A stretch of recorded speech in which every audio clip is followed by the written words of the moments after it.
So there have been a lot of lies that have been spread through mediums like astrology, basically because a lot of the people that are involved in it have a very Marxist viewpoint and or have been taught to, and it's just been handed down like all the way around town.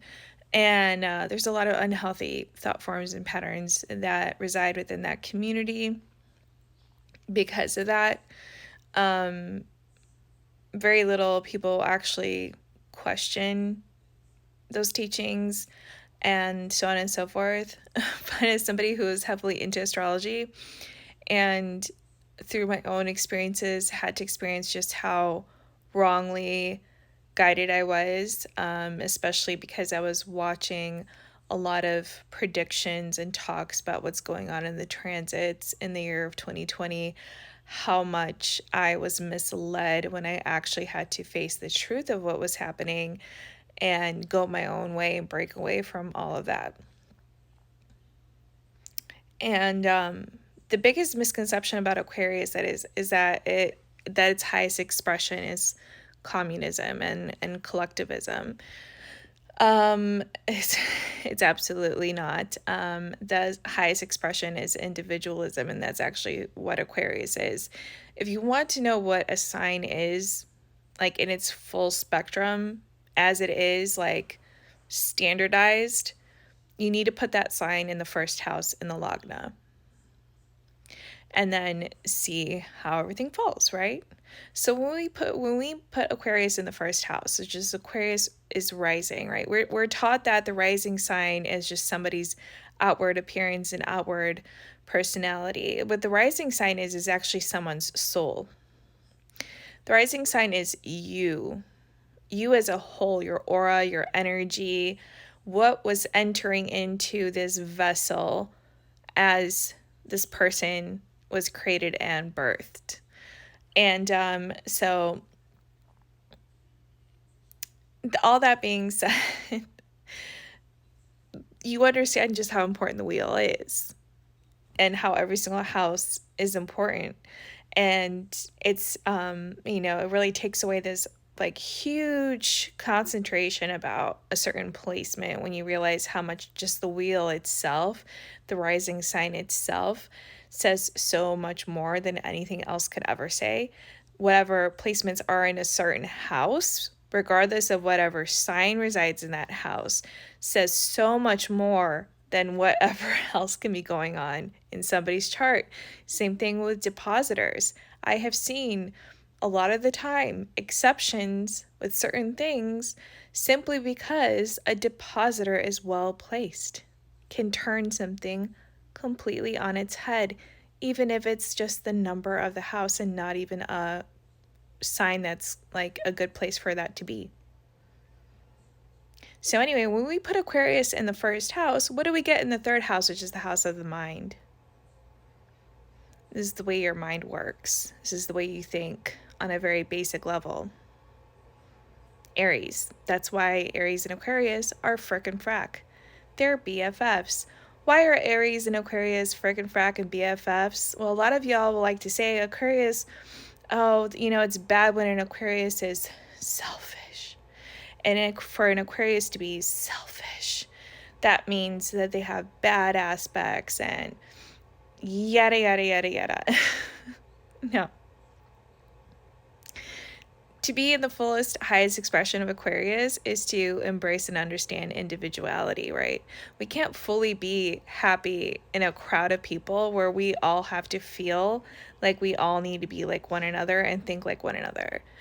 What is the more evolved aspect of that? Because you'd have to be, and honestly, it's kind of crazy, but this underdeveloped kindergarten mindset is being taught a lot through astrology by telling people that they all think and feel and are one, when that's absolutely not true. As a mature grown person, you should know that for society to be healthy and strong is for every individual to be able to think for themselves, be who they are, be sovereign, and respect one another and each other's differences. Not only like one another when everything is the same. That is the formula of a free, happy, healthy society where people are truly free, where people are truly allowed to live their fullest potential, and so on and so forth. All right, so to have a truly happy society, we need to be able to respect each other's differences and not think that we all need to be the same in order to respect and even like one another or love one another.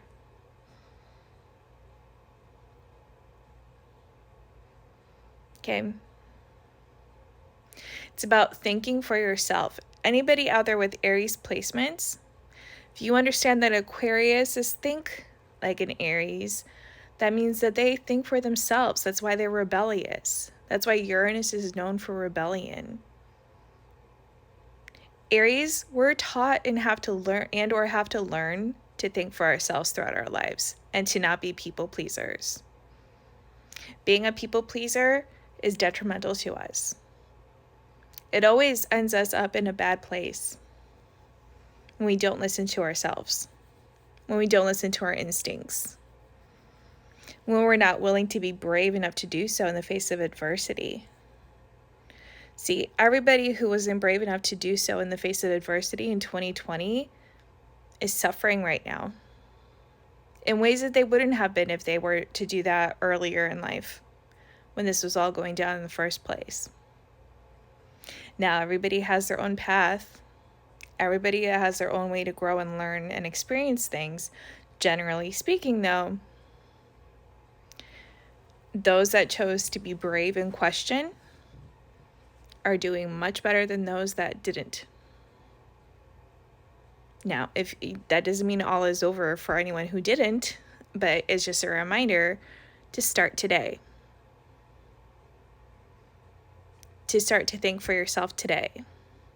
To start not relying on legacy media or on anything that anybody just like shows up and tells you about something, but to really create an educated opinion for yourself. Not just by being a good little girl and good little boy and retaining information of everything else that everybody tells you, but actually like instinctively searching that out yourself with your own chops. And being open to being wrong, like a grown person. Okay.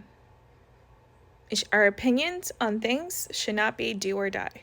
That's a very immature way to live and think. There's nothing evolved about that. There's nothing mature about that.